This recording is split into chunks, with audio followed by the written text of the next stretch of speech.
Pause o vídeo por alguns segundos e olhe para este quadro. É uma obra do pintor surrealista Salvador Dalí chamado O Grande Masturbador. Quando não conseguimos expressar o que uma experiência nos causou, sempre podemos recorrer à literatura, à poesia ou à arte. E essa obra consegue mostrar uma representação visual do desejo sexual, mas não na sua forma pura, e sim carregada de repulsa, inquietação, traumas e feridas psíquicas. E é mais ou menos assim que uma pessoa pode estar quando sua mente está contaminada pela pornografia. Hoje nós vivemos em um mundo de facilidades e de abundância. A qualquer hora, em qualquer dispositivo, em qualquer lugar, temos uma infinita biblioteca de conteúdos explícitos para satisfazer todos os nossos desejos sexuais, até mesmo os mais idealizados. Mas essa facilidade tem um preço alto. Quando a excitação pode ser acionada e satisfeita a qualquer momento, o cérebro aprende a esperar picos constantes de estímulo. Pouco a pouco, o sistema de recompensa do nosso cérebro precisa de cenas mais intensas para produzir o mesmo efeito químico. E tarefas simples, como trabalhar, conversar, estar presente com outra pessoa, ficam cada vez mais frustrantes e opacas. O resultado é um processo de dessensibilização. Aquilo que deveria entusiasmar naturalmente parece perder cada vez mais a cor. À medida que o cérebro aprende a associar a excitação máxima a um fluxo infinito de imagens sexualizadas, a paciência para construir intimidade desaparece. As relações reais, que possuem as suas pausas, as suas imperfeições e ajustes recíprocos, podem soar lentas ou frustrantes diante do ritmo frenético dos conteúdos pornográficos. Isso explica porque até mesmo pessoas casadas estão tendo problemas com seus cônjuges devido ao consumo de pornografia. A palavra pornografia vem do grego pornografos, que significa aquele que escreve sobre prostitutas. Antigamente, essa palavra era designada justamente para quem escrevia sobre a vida ou o comportamento das meretrizes. Só na modernidade que a palavra se desprendeu do sentido da prostituição e se tornou sinônimo de qualquer representação sexual explícita. Mas o fenômeno da pornografia não atinge apenas homens que consomem vídeos explícitos. Mulheres também estão expostas a narrativas que idealizam o homem. Os contos eróticos, mais conhecidos como dark romances, costumam apresentar homens sempre disponíveis, sensíveis, mas ao mesmo tempo violentos, prontos para conduzir cada momento que leva ao seu clímax perfeito. Assim como os vídeos moldam a imaginação masculina, essas histórias moldam desejos femininos, criando um padrão de comparação que a vida cotidiana raramente satisfaz. Só que o conteúdo não precisa ser tão explícito. Hoje em dia, a sexualização parece estar por toda parte.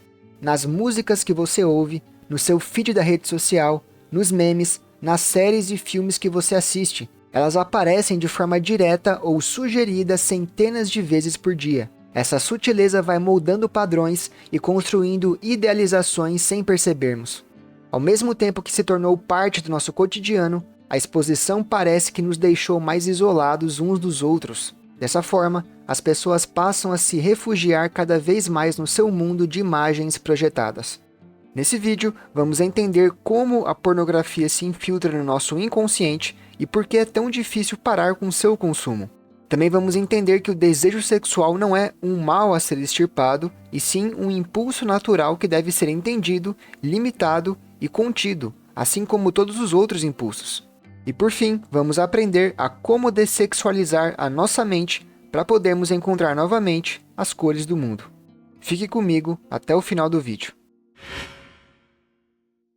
Para acessar a transcrição deste vídeo, leituras adicionais, atendimento terapêutico e indicações de livros, acesse atoepotencia.com.br. Link na descrição.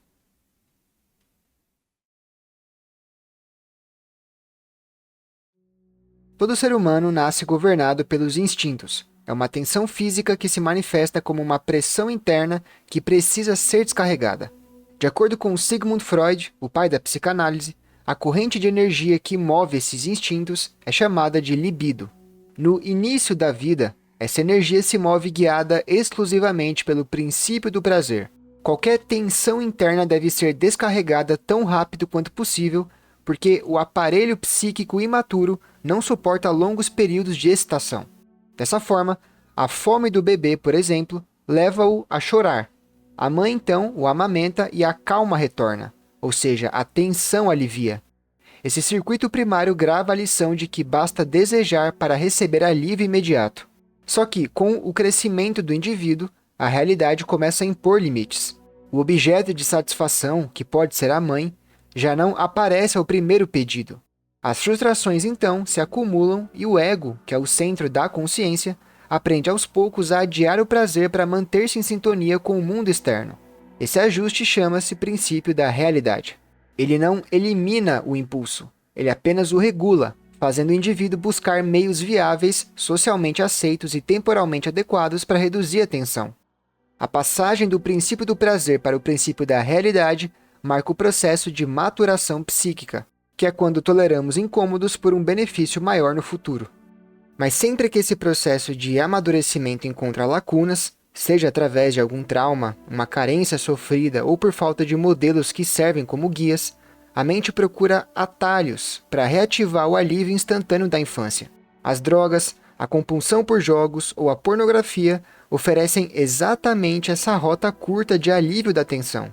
O vício é sempre um grande atalho para aquela satisfação infantil que já experimentamos. A libido se agarra a esses novos modos de satisfação instintiva, evitando o trabalho emocional de conquistar a intimidade real. O aparelho psíquico, fiel ao seu velho hábito de poupar energia, seleciona o caminho mais rápido e menos custoso. O problema é que o alívio não resolve a causa da tensão. Ele apenas anestesia por algum tempo. Quanto mais se recorre ao atalho, menos se desenvolve a capacidade de sustentar frustrações normais da vida adulta. Assim, o consumo compulsivo de pornografia, por exemplo, não passa de uma regressão funcional ao estágio infantil em que o princípio do prazer era dominante. Persistir nesse padrão fortalece o ciclo pueril do desejo, que parte para a descarga e culmina no vazio, até que a tensão se acumule novamente e precise ser descarregada o máximo possível. Quebrar esse ciclo requer reeducar o aparelho psíquico para suportar a excitação sem recorrer de imediato ao alívio instantâneo. Ou seja, um dos grandes desafios da maturidade é justamente suportar o princípio da realidade sem recuar ou ser consumido pelo princípio do prazer novamente. Mas existe outro aspecto que dessa vez a psicologia junguiana vai explicar, que faz com que a pessoa projete nas imagens pornográficas os seus próprios aspectos reprimidos e dessa forma mantém o vício sempre ativo.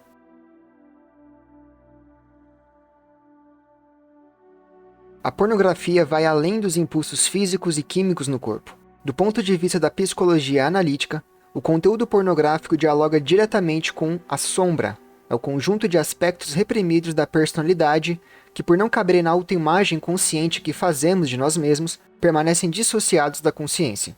A pornografia oferece uma via rápida para experimentar em fantasia os impulsos que tememos expressar ou sequer admitir em público.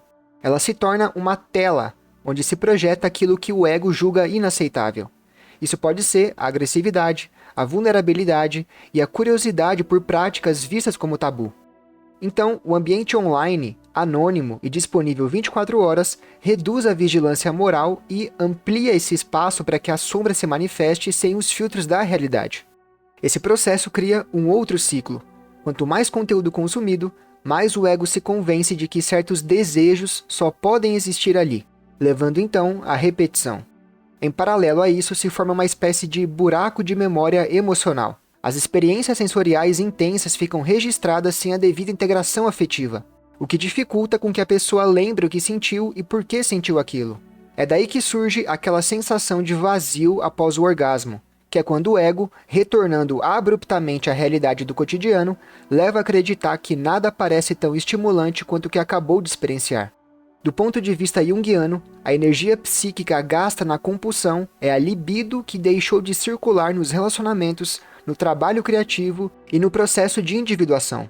A pessoa sente cansaço, falta de motivação e, paradoxalmente, ela recorre novamente à pornografia para obter o impulso dopaminérgico que falta na vida desperta. Com o tempo, o consumo deixa de ser uma escolha consciente e vira então um sintoma. A mente se serve dele para reduzir a ansiedade, a solidão ou os sentimentos de inadequação. Para interromper esse padrão, o primeiro passo é perceber o mecanismo projetivo, ou seja, reconhecer que a excitação não está naquilo que se vê ou aquilo que se lê, mas na própria psique, que encontra nesses objetos externos um modo de misturar os conteúdos inconscientes não elaborados pela consciência do ego. Mapear esses gatilhos, que podem ser os horários, os estados emocionais e os contextos que precedem o uso da pornografia, podem revelar justamente como a sombra individual opera. Esse ato de observação, sem julgamento, já devolve ao ego a parte da energia que estava sequestrada. Outro componente da psique diretamente impactado pelo consumo da pornografia é a ânima. Na psicologia analítica, a ânima representa no homem o princípio feminino e relacional, o princípio empático e coletivo que liga o homem ao mundo dos afetos. Quando o contato com o feminino interno é saudável, ele serve como ponte para o diálogo com as próprias emoções e para com as outras pessoas também. O consumo reiterado de pornografia, no entanto, oferece ao inconsciente uma caricatura hipersexualizada do feminino, fixando a ânima em estágios primitivos, como o estágio da Eva, ora uma sedutora onipotente, ora um objeto passivo de satisfação. Essa fixação empobrece o repertório afetivo da pessoa, porque a libido se prende a figuras fixas que não desenvolvem a alteridade necessária para vínculos reais funcionarem. À medida que o hábito da pornografia se consolida, a vida emocional vai se organizando em torno de expectativas conflitantes, ou seja, a excitação intensa diante das experiências pornográficas vai degradando as relações concretas, já que nelas precisamos ir ao encontro do outro, que possui os seus desejos, os seus limites e os seus ritmos próprios. O resultado, então, é uma dificuldade em sentir ternura ou curiosidade após a fase inicial de um relacionamento, por exemplo. É como se o parceiro perdesse a graça quando deixa de corresponder ao script internalizado das imagens inconscientes. A imagem feminina interna, que foi ferida, não tolera as nuances do mundo real. Ela exige gratificação imediata, sem as frustrações da realidade. Como a ânima é uma espécie de deusa que habita o interior do homem, é quase como se fosse um ser autônomo que possui a sua vida própria. Se não aprendermos a ter um bom relacionamento com ela, seus conteúdos passam a nos possuir, alterando nossos estados de humor. Passamos então a sentir uma raiva difusa, uma indecisão constante ou uma sensibilidade desmedida. Nos sonhos, a ânima do homem viciado em pornografia sempre surge como uma figura sedutora e profanada, sem rosto, com traços desfocados, ou como um monstro ou um inseto, como aquele gafanhoto, localizado na parte de baixo do rosto da pintura do Salvador Dalí. Nas mulheres, o ânimos, que é o seu lado masculino interior, geralmente aparece como um grupo de homens fortes e silenciosos, ou como uma figura crítica que ridiculariza e a rejeita. A cura então começa com a reparação da imagem feminina interna. Isso não se faz abolindo de imediato toda a fantasia, mas reconhecendo-a como uma metáfora de necessidades humanas, o contato, o acolhimento e a validação. Precisamos vivenciar esses sentimentos com os outros para trabalhar nossa ânima. O afeto requer a construção de estados emocionais ambíguos, inclusive os desconfortáveis. A vida real requer esse encontro com o desconfortável para que possamos crescer e nos desenvolver. Uma ânima ferida reage com impaciência. Ela aprendeu que o alívio está a segundos de distância, bastando selecionar um vídeo que cause satisfação. E assim, ela vai tomando o homem cada vez mais para si mesma e o afastando cada vez mais do mundo real. Mas o impacto não se limita somente ao campo pornográfico. Uma ânima fragilizada repercute na autoimagem do próprio homem. O homem que percebe nele traços considerados femininos, como a sensibilidade, o cuidado e a receptividade, tende a negá-los ou reprimi-los cada vez mais. Essa repressão, por sua vez, aumenta a cisão interna e fortalece a compulsão pornográfica como um escape para experimentar em segredo tudo aquilo que não cabe na sua imagem social. Dessa forma, o desenvolvimento pessoal fica estagnado, pois a integração do oposto interno é uma parte essencial para o amadurecimento da personalidade. É importante, nesta etapa do vídeo, fazermos uma distinção clara entre a pornografia e o erótico. O erótico é a energia que desperta a curiosidade, o movimento e a ligação entre duas pessoas. É uma manifestação fundamental nas nossas vidas. Nós precisamos do Eros nas nossas vidas, pois é ele que une e atrai, despertando o desejo. Pornográfico, por outro lado, é um produto voltado à descarga rápida dessa mesma energia. No erotismo, há espaço para a pausa, para a reciprocidade e para o mistério. Na pornografia, só o que há é uma violação desse contrato, reduzindo pessoas a objetos de consumo. Tudo é exposto, retirando todo o mistério que o outro insinua. Quando o erótico é espremido em pornografia, a mente começa a perder a sensibilidade para o calor gradual que sustenta o desejo ao longo do tempo. O desejo sexual não é bom nem mal em si mesmo. Ele é uma parte central da vida humana e do tecido social. Contudo, como qualquer força instintiva, ele precisa de limite e de contenção para não se degenerar em fornicação compulsiva ou em um vício desenfreado. Mas contenção não significa repressão. Significa justamente dar forma, ritmo e direção à energia sexual para que ela alimente laços, desperte a criatividade e o sentido das coisas. Muito mais do que uma questão meramente sexual, a energia sexual é uma pulsão de vida que cria e dá forma. Sem esse enquadramento, o impulso recai no princípio do prazer infantil e procura o alívio mais fácil. Papel esse que a pornografia exerce. Platão entendia o Eros, essa força metafísica que une seres e ideias, como um componente essencial do próprio cosmos. Em um dos seus diálogos mais famosos, intitulado O Banquete, ele propõe a escada do amor pelo qual o Eros passa. O amante começa admirando um corpo belo, depois todos os corpos belos, até contemplar a beleza em si, isto é, as ideias eternas do qual todas as coisas da Terra participam. O erotismo, portanto, pode ser o ponto de partida para uma ascensão ética e intelectual. Ele não termina no ato sexual. Ele se expande em amizade, em filosofia e a serviço de algo mais elevado. É a pulsão de vida que deseja cada vez mais se elevar. C.S. Lewis, no seu livro Os Quatro Amores, descreve o Eros como um estado de estar apaixonado. É distinto da pura atração física que ele chama de Vênus. O Eros valoriza a pessoa inteira. Ele quer justamente a união duradoura. Ele se torna perigoso apenas quando é idolatrado, quando o sentimento passa a justificar qualquer ato em seu nome. Vemos isso em inúmeros casos na literatura, como por exemplo em Romeu e Julieta ou nos Sofrimentos do Jovem Werther. A lição de C.S. Lewis é que o erotismo precisa ser integrado a outras formas de amor e a normas éticas, para poder crescer sem nos escravizar. Reconhecer essa diferença entre o eros criativo e a pornografia de consumo é o passo decisivo para reorientar o desejo. Nos capítulos seguintes, veremos por que a pornografia não se reduz a imagens explícitas, por que abandonar o hábito exige estratégias graduais e o que fazer para devolver ao erotismo seu lugar saudável na experiência humana. Extrapolando o conceito de pornografia para além da exposição sexual explícita, ela é também um fenômeno que tomou conta do mundo em que vivemos. O filósofo sul-coreano Byung-Chul Han observou que vivemos num tempo de hipervisibilidade, em que tudo precisa ser exibido, compartilhado e convertido em dados de consumo. Nesse ambiente, a libido vai se transformando progressivamente. Aquilo que antes exigia distância, imaginação e encontro com o mistério, ou seja, com o Eros, passa a ser oferecido como mercadoria pronta e disponível a qualquer segundo.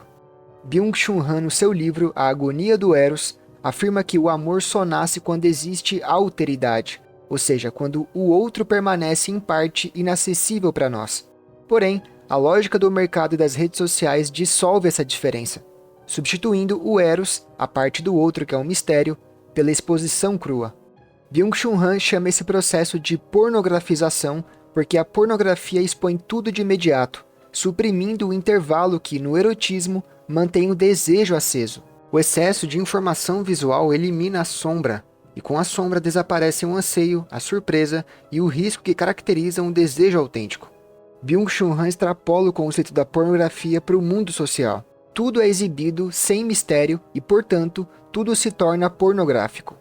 Nas redes sociais, a constante exposição da vida pessoal, de corpos e de modo de vida padronizados seguem essa lógica da pornografização. Tudo se tornou um produto para ser vendido. Dessa forma, a vida privada se confunde com a vida pública, e a distância que permitia a confidência e a privacidade vai diminuindo cada vez mais. Influenciadoras que expõem toda a sua vida pessoal transformam seu modo de vida em um produto. As pessoas se tornaram marcas onde anunciadores mantêm campanhas e vendem o que desejarem. As pessoas viram mercadorias onde são escolhidas, descartadas ou acumuladas como produtos, enquanto a capacidade de se comover pelo que é singular diminui cada vez mais. Byung-Chul Han relaciona essa exibição total com a sociedade do desempenho. Cada um é impulsionado a produzir, exibir-se e comparar-se continuamente. E a sexualidade não escapa dessa lógica. Ela é convertida em capital de atenção. Videoclipes de músicas pop, reality shows, séries de streaming e anúncios publicitários infiltram referências explícitas ou sugestivas. O resultado é uma anestesia afetiva. Quanto mais estímulo, menos intensidade subjetiva, porque o cérebro se habitua a picos constantes de prazer e perde a capacidade de contemplação. Para Byung-Chul Han, a agonia do Eros manifesta-se justamente nessa incapacidade de permanecer diante do outro sem reduzi-lo a um consumo rápido. O amor erótico, que requer exposição à alteridade e vulnerabilidade frente às negações, cede lugar a relações meramente utilitárias. Nesse sentido, a pornografia não é um fenômeno isolado, mas é um sintoma mais evidente de uma cultura que converte todos os domínios, inclusive o íntimo, em objetos de exibição e de compra. Compreender essa pornografização do mundo ajuda a explicar por que abandonar o vício não é apenas uma questão de disciplina individual. Ele exige também reeducar nossos olhos e nossas relações com o outro, em vermos o outro como uma pessoa e não como um produto.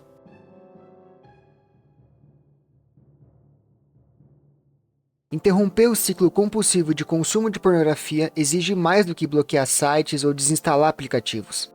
O objetivo não é suprimir um impulso, mas reintegrar a energia que ele carrega ao restante da personalidade.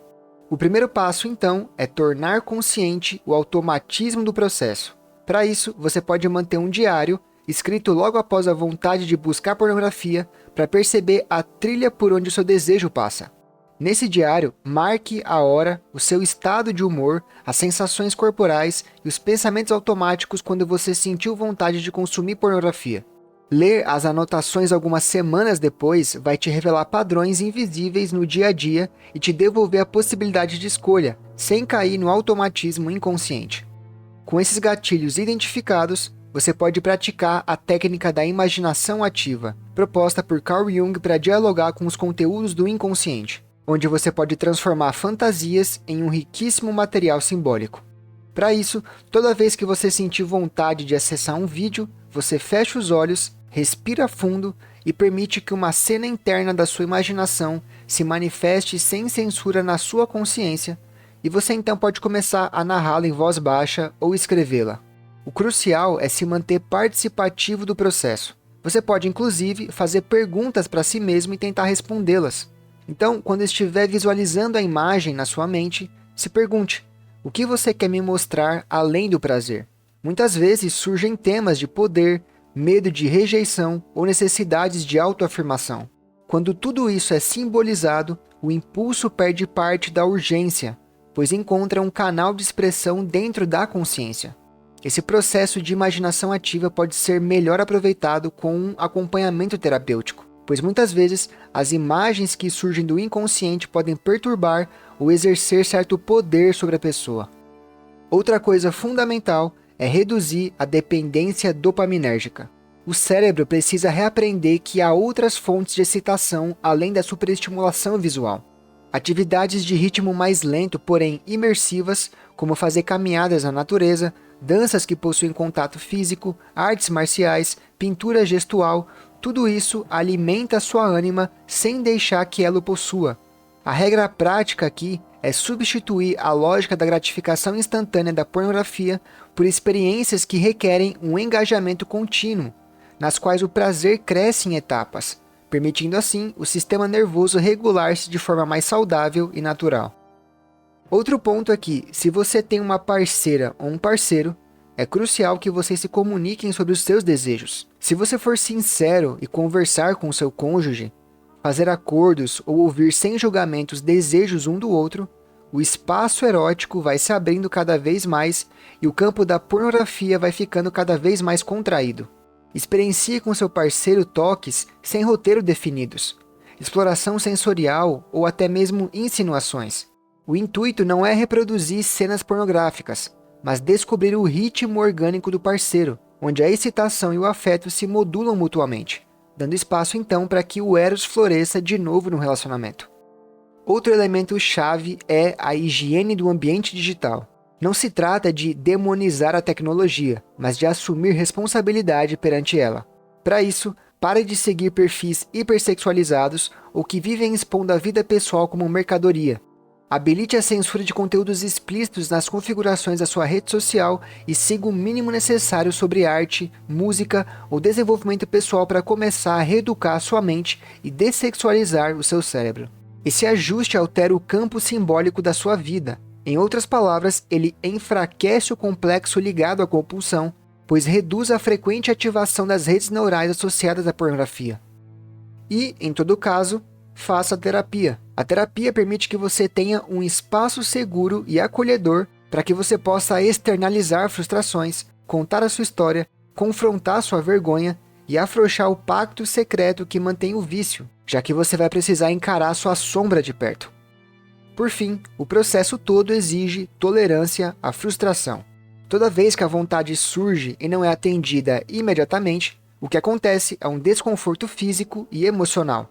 Quando isso acontecer, em vez de reprimi-los, permaneça na sensação, respirando até que ela atinja um pico e então comece a diminuir aos poucos. O próprio corpo comprova na prática que a ansiedade é transitória. Cada microvitória dessas fortalece a função do ego como regulador de afetos, diminuindo então a dependência dos alívios rápidos. Quando essas práticas se combinam, a observação, a simbolização, a substituição de estímulos, o diálogo relacional, o treino de tolerância e a terapia, a energia psíquica, antes dispersa, retorna ao sistema como uma força criativa. O sujeito, de fato, percebe um aumento de concentração, espontaneidade e desejo de construir novos projetos. Gradualmente, a pornografia deixa de ser o centro gravitacional e se torna apenas uma possibilidade entre outras. Se você chegou até aqui, então você reconhece que o impulso sexual não é um inimigo, mas uma energia que precisa de direção. Quando a pornografia monopoliza essa força, a mente se acostuma a atalhos neuroquímicos e o corpo desaprende a dialogar com o ritmo da vida real.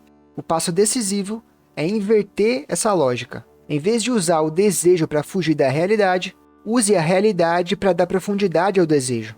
Quando a energia erótica volta a circular pelo corpo, pelas emoções, pela criação e pelas relações humanas, o desejo deixa de ser um tirano invisível e se torna um aliado no processo de individuação. Isto é, o caminho para você se tornar quem você realmente é. Não esqueça de conferir os links no primeiro comentário fixado e a descrição do vídeo para encontrar as recomendações de leituras complementares. Eu sou Felipe Luiz, terapeuta e escritor. Até a próxima.